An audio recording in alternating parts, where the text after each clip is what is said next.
इस मांग पत्र सौंपने वाले कार्रवाई को लेकर के मेरी एक खेद है कि उनका बढ़ा हुआ पेंशन ओआरओपी के तहत बढ़ा हुआ पेंशन तो मार्च के महीने के पेंशन के साथ आ गया, लेकिन अभी तक उनको ओआरओपी का एरियर नहीं मिला है। जो 1000 रुपए महीने में मिलना होता है पेंशनरी बेनिफिट के लिए आपके पेंशन को इनवैलिड आउट माना जाता है। क्या ये ओआरओपी का सेकंड किस्त दूसरा इंस्टॉलमेंट हो सकता है? इस पर्स में माइग्रेशन उनका अभी तक नहीं हुआ है, तो क्या करना है? ये सूबेदार में इन्होंने 8 साल से ज्यादा की सर्विस की, तो वो बोल रहे हैं कि क्या अगले रैंक का मुझे एमएससीपी मिल सकता है? उनको सूबेदार का मिलता है, सूबेदार मेजर का मिलता है और ऑनररी लेफ्टिनेंट का भी एमएससीपी मिलता है। एमएससीपी अगर 2006 से पुराने पेंशनर्स को जब तक नहीं मिलता तब तक ओआरओपी का कोई मतलब नहीं बनता। अपना जो भी मांग है, आपका जो भी एजेंडा है, उसमें इस एजेंडे को भी जरूर डालिए कि एमएससीपी जो है वो 2006 से पुराने पेंशनर्स को भी दिया जाना चाहिए। नमस्कार, वंदे मातरम। दोस्तों, स्वागत है आप सबका सैनिक पाठशाला में। दोस्तों, आप जब वीडियोस में कमेंट करते हैं तो उनका जवाब मैं अमूमन उसी वीडियो के कमेंट में दे देता हूं, लेकिन पिछले 3-4 दिनों से कुछ व्यक्तिगत कारणों की वजह से मैं आपके कमेंट्स के जवाब नहीं दे पाया था। तो जब आज मैं कमेंट्स देख रहा था तो बहुत सारे कमेंट्स पेंडिंग थे। उसमें से कुछ ऐसे वाजिब कमेंट्स थे, कुछ ऐसे वाजिब सवाल थे आपके, जिनका जवाब आप सबको जानना जरूरी है। तो ऐसे ही कुछ वाजिब सवाल और उनके जवाब लेकर के इस वीडियो में आया हूं। इससे पहले कि आगे बढ़े दोस्तों, मेरा आप सबसे आग्रह है, अगर सैनिक पाठशाला चैनल को आपने सब्सक्राइब नहीं किया है या चैनल में पहली बार विजिट कर रहे हैं तो चैनल के साथ जुड़े रहने के लिए, इसका हिस्सा बने रहने के लिए चैनल को सब्सक्राइब जरूर करें। दोस्तों, जो भी कमेंट्स पिछले 3-4 दिन में आए हैं उसमें सबसे ज्यादा कमेंट ये है कि आपको डीए और डीआर का कंफ्यूजन है कि इस महीने जो पेंशन आया था उसमें 42% डीए डीआर क्यों नहीं मिला। दोस्तों, इस महीने जो पेंशन आया है वहां पर 42% डीए डीआर मिलना संभव नहीं है, क्योंकि सरकार का डिक्लेरेशन हुए अभी एक ही हफ्ता हुआ है, तो इतने जल्दी में डीए डीआर हमें मिल जाए ऐसा नहीं होता है। अगला जो महीने का पेंशन आएगा हमारा स्पर्श माइग्रेटेड पेंशनर्स का, उनको उस पेंशन के साथ बढ़ा हुआ डीए डीआर और जनवरी फरवरी मार्च का एरियर भी मिल जाएगा। और जिनका माइग्रेशन अभी स्पर्श में नहीं हुआ है दोस्तों, उनका डीए डीआर का जो एरियर है उस महीने के बीच में भी मिल सकता है, यानी कि अप्रैल 15 से लेके 20 तारीख के बीच में भी मिल सकता है दोस्तों।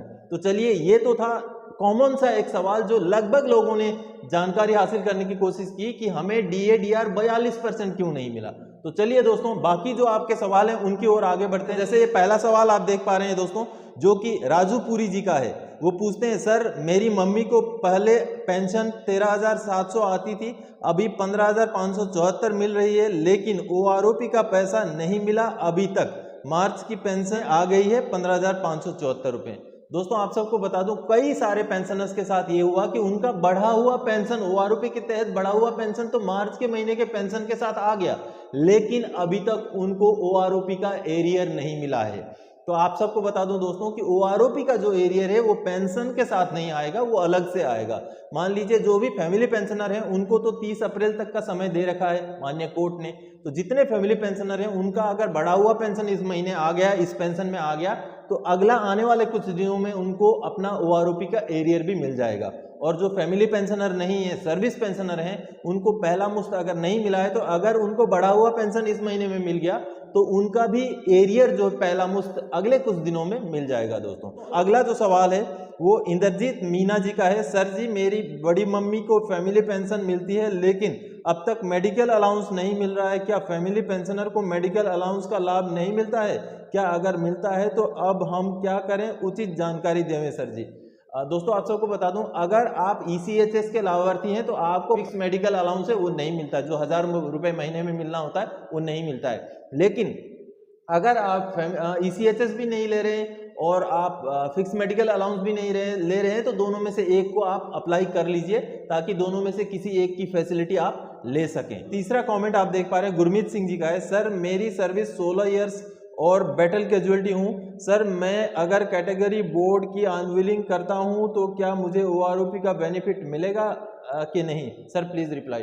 दोस्तों, ये सवाल का जवाब मैंने अपने कई सारे वीडियोस में दिया है। अगर आप मेडिकल कैटेगरी में अनविलिंग खुद करते हैं या तो फिर आप विलिंग करने के बाद सीओ के नॉट रिकमेंड करने के बाद आप पेंशन आउट होते हैं, दोनों कंडीशन में आपको ओआरओपी लागू है।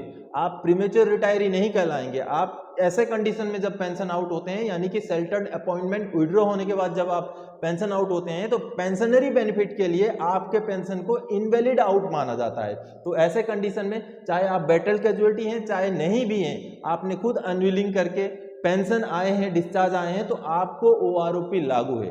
दोस्तों अगला जो सवाल आप देख पा रहे हैं जो कि कृष्णा कमल जी का है। सर जी नमस्कार, मेरे पिताजी की पेंशन 31,000 आई हुई है और SMS 24,224 का आया है जो कि 7 अप्रैल को क्रेडिट होने की बात कही है। यह नहीं समझ आ रहा है कि पेंशन है या एरियर की दूसरी किस्त है। दोस्तों ये बोल रहे हैं कि उनके पिताजी को जो मैसेज आया था, जितना अमाउंट का मैसेज आया था उससे ज्यादा अमाउंट का जो है क्रेडिट हुआ है। तो इसमें अभी वो पूछ रहे हैं कि क्या ये OROP का सेकंड किस्त, दूसरा इंस्टॉलमेंट हो सकता है। मुझे नहीं लगता, क्योंकि अभी तो पहला इंस्टॉलमेंट ही पेमेंट का जो है भुगतान पूरा नहीं हुआ है, तो दूसरा किस्त अभी शुरू हो जाएगा, ऐसा मुझे नहीं लगता है। तो इनको अगर ये अमाउंट आया तो हो सकता है कोई और पैसा आया हो, कोई बकाया बचा हो वो आया हो, या कहीं से ट्रांसफर होकर आया हो। अगला जो मैसेज आप देख पा रहे हैं दोस्तों जो कि चुनू जी का है। सर मेरे दादाजी DPDO में हैं अभी तक, क्या स्पर्श में करना जरूरी है क्या? Reply please. अब अगला मैसेज, ये मैसेज और दूसरा मैसेज एक जैसे हैं। ये जो अरुणा सिंधे जी का है। सर मैं एक विडो हूँ, मेरा हस्बैंड नेवी से 15 ईयर सर्विस के बाद रिटायर हुए थे, मुझे अभी तक स्पर्श की तरफ से कोई मैसेज नहीं मिला है, क्या करना होगा? दोस्तों ये दोनों जो पेंशनर हैं, एक अपने दादाजी के बारे में पूछ रहे हैं, एक खुद के बारे में पूछ रही हैं। तो ये दोनों का ये सवाल है कि स्पर्श में माइग्रेशन उनका अभी तक नहीं हुआ है तो क्या करना है। आप सबने, अगर आपका स्पर्श में माइग्रेशन नहीं हुआ है तो कुछ भी नहीं करना है, बस इंतजार करना है। अभी फिलहाल PCDA का वेबसाइट बंद है, आप स्पर्श पोर्टल में जाकर के अपना माइग्रेशन का स्टेटस चेक कर सकते हैं अपना आर्मी नंबर को यूज करके, और आप अपना माइग्रेशन का स्टेटस चेक करते रहिए, क्योंकि जो माइग्रेशन का काम करना है वो PCDA ने अपने आप ही करना है। क्योंकि पिछले कई दिनों से शायद OROP में ज़्यादा बिजी होने की वजह से PCDA का स्टाफ जो है स्पर्श का माइग्रेशन में थोड़ा स्पीड कम हो गया है, तो इस वजह से अभी माइग्रेशन चल रहा है लेकिन थोड़ा सा स्पीड कम है। लेकिन जब भी आपकी बारी आएगी आपका माइग्रेशन हो जाएगा और आपको आपके मोबाइल में इंटीमेशन भी आपका आएगा, यूजर ID पासवर्ड आएंगे। लेकिन नहीं भी आता है तो आप अपना स्पर्श जो पोर्टल है उसके अंदर जाकर के अपना माइग्रेशन का स्टेटस चेक करते रहिए। अब दोस्तों यहाँ एक चीज बता दूं, जब ये बच्चे जैसे मेरे दादाजी के बारे में, मेरे फादर के बारे में, मेरे बड़ी मम्मी के बारे में करके जब सवाल पूछते हैं तो मुझे बड़ा अच्छा लगता है, क्योंकि जो उम्र दराज वाले लोग होते हैं, जो बुजुर्ग लोग होते हैं, उनको इंटरनेट के बारे में, स्पर्श के बारे में, ऐसे कई सारी चीजें पता नहीं रहती हैं। तो उनके साथ अगर ऐसे बच्चे जो दादाजी या बड़ी मम्मी या मेरे पापा जी के बारे में, जब इसका मतलब उनके बच्चे ये वीडियोस देख रहे हैं और कमेंट कर रहे हैं और सवाल पूछ रहे हैं, जो कि बहुत खुशी की बात है दोस्तों। और ऐसे ही मेरी रिक्वेस्ट है, जो भी बच्चे जो आप लोग वीडियोस देख रहे हैं उनसे मेरी रिक्वेस्ट है कि जितना हो सके आप उनकी मदद करें, क्योंकि स्पर्श के बारे में, ऑनलाइन कई सारी चीज़ों के बारे में उनको पता नहीं होता है, तो उनकी जितनी हो सके आप मदद करें, जो कि अच्छी बात है, आप लोग कर भी रहे हैं, क्योंकि मुझे वीडियोस के कमेंट से पता चल जाता है ये बात। चलिए दोस्तों अगला जो कमेंट आप देख पा रहे हैं अहिमनाथ जी का है। Is there any MSCP is authorized for सूबेदार having more than 8 years of service, सूबेदार रैंक and retired on 31 मार्च 2006? दोस्तों ये सूबेदार में इन्होंने 8 साल से ज्यादा की सर्विस की, तो वो बोल रहे हैं कि क्या अगले रैंक का मुझे MSCP मिल सकता है। दोस्तों MSCP जो होता है आपका एनरोलमेंट का जो रैंक होता है उसके साथ लिंक होता है। MSCP ज्यादा से ज्यादा 3 ग्रेड का ही मिलता है, MSCP 1, MSCP 2 और MSCP 3। अगर एक सिपाही में भर्ती हुआ कोई पेंशनर है, सिपाही में भर्ती हुआ कोई फौजी है, तो उसको नायक का, हवलदार का और नायब सूबेदार का ही MSCP मिलेगा। लेकिन अगर कोई नायब सूबेदार में भर्ती हुआ है, जैसे कि RT JCOs हो गए, कैटरिंग JCOs हो गए, उनको सूबेदार का मिलता है, सूबेदार मेजर का मिलता है और ऑनररी लेफ्टिनेंट का भी MSCP मिलता है। यानी कि जिस रैंक में आप भर्ती हुए हैं उसका आगे और 3 रैंक का ही MSCP मिलता है। तो ये जो भी सूबेदार साहब हैं जिन्होंने भी ये पूछा है, वो अगर सिपाही में भर्ती हुए हैं तो उनको लागू नहीं है, क्योंकि सिपाही में भर्ती हुए जो फौजी है उनके लिए सिर्फ ऑनररी यानी कि MSCP नायब सूबेदार तक ही MSCP लागू है। तो दोस्तों आगे बढ़ते हैं, ये भी MSCP से जुड़ा हुआ सवाल है। MSCP का बेनिफिट मिलेगा? फादर को 1981 का रिटायरमेंट है, सिपाही। दोस्तों वर्तमान में MSCP का फायदा सिर्फ 1 जनवरी 2006 के बाद वालों के लिए ही लागू है। लेकिन मेरी ये मांग है, मैं कई बार अपने वीडियोस से ये मांग उठाता रहा हूं कि MSCP जो है प्री 2006 के पेंशनर्स को भी दिया जाना चाहिए, क्योंकि जब तक प्री 2006 के पेंशनर्स को MSCP अगर नहीं दिया जाता है तो OROP में हमेशा विसंगति बनी रहेगी। ये बहुत बड़ा एक भेदभाव रहेगा, क्योंकि प्री 2006 का एक सिपाही जो है वो सिपाही का टेबल देखेगा और पोस्ट 2006 यानी कि 2006 के बाद आया हुआ सिपाही जो एमएससीपी लेके आया है वो हवलदार का टेबल देखेगा। तो ये जो भेदभाव है ये सदियों तक बना रहेगा जब तक ओआरओपी दिया जाएगा। तो इस वजह से 2006 से पुराने जितने पेंशनर्स हैं उन सभी को एमएससीपी देना जरूरी है, उनको न्याय देने के लिए, उनको इक्वेलिटी देने के लिए, जो समानता का अधिकार है उसको देने के लिए। दोस्तों अगला जो सवाल आप देख पा रहे हैं जो कि शेंकिल नेगी जी का है। हेलो सर, मेरे फादर हवलदार रैंक में आर्मी नायब सूबेदार पोस्ट आने तक से पहले उन्हें कैटेगरी से रिटायर कर दिया गया, 2003 में रिटायर हो गए थे, एमएससीपी का मालूम कैसे करें, प्लीज टेल मी। दोस्तों इनका भी कहना यही है कि 2003 के रिटायरी हैं तो इनको एमएससीपी नहीं मिला, वो कैटेगरी में पहले ही आउट हो गए।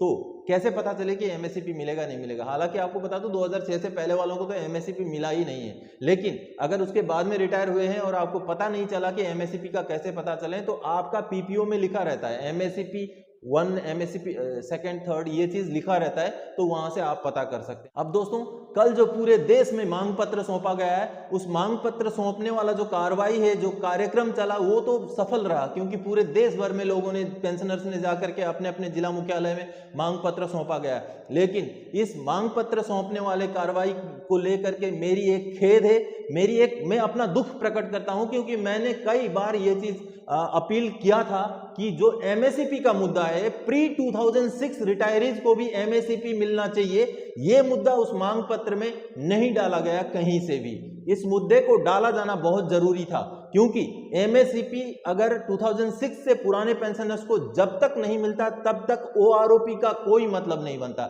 इस वजह से उस मुद्दे को वहां नहीं डाला गया। आज भी मैं रिक्वेस्ट करता हूं, हमारे जितनी संस्थाएं, जितने संगठन हैं, जितने भी जो एसोसिएशन हैं, उनसे मैं आग्रह करता हूं कि अपना जो भी मांग है, आपका जो भी एजेंडा है, उसमें इस एजेंडे को भी जरूर डालिए कि एमएससीपी जो है वो 2006 से पुराने पेंशनर्स को भी दिया जाना चाहिए, नहीं तो ओआरओपी का कोई मतलब नहीं बनता। तो दोस्तों इन्हीं जानकारियों को, इन्हीं सवाल के जवाबों को लेकर के इस वीडियो में आया था। आगे और कोई जानकारीदायक आपसे सरोकार रखने वाला विषय लेके मैं फिर से हाजिर हो जाऊंगा। तब तक के लिए जय हिंद दोस्तों।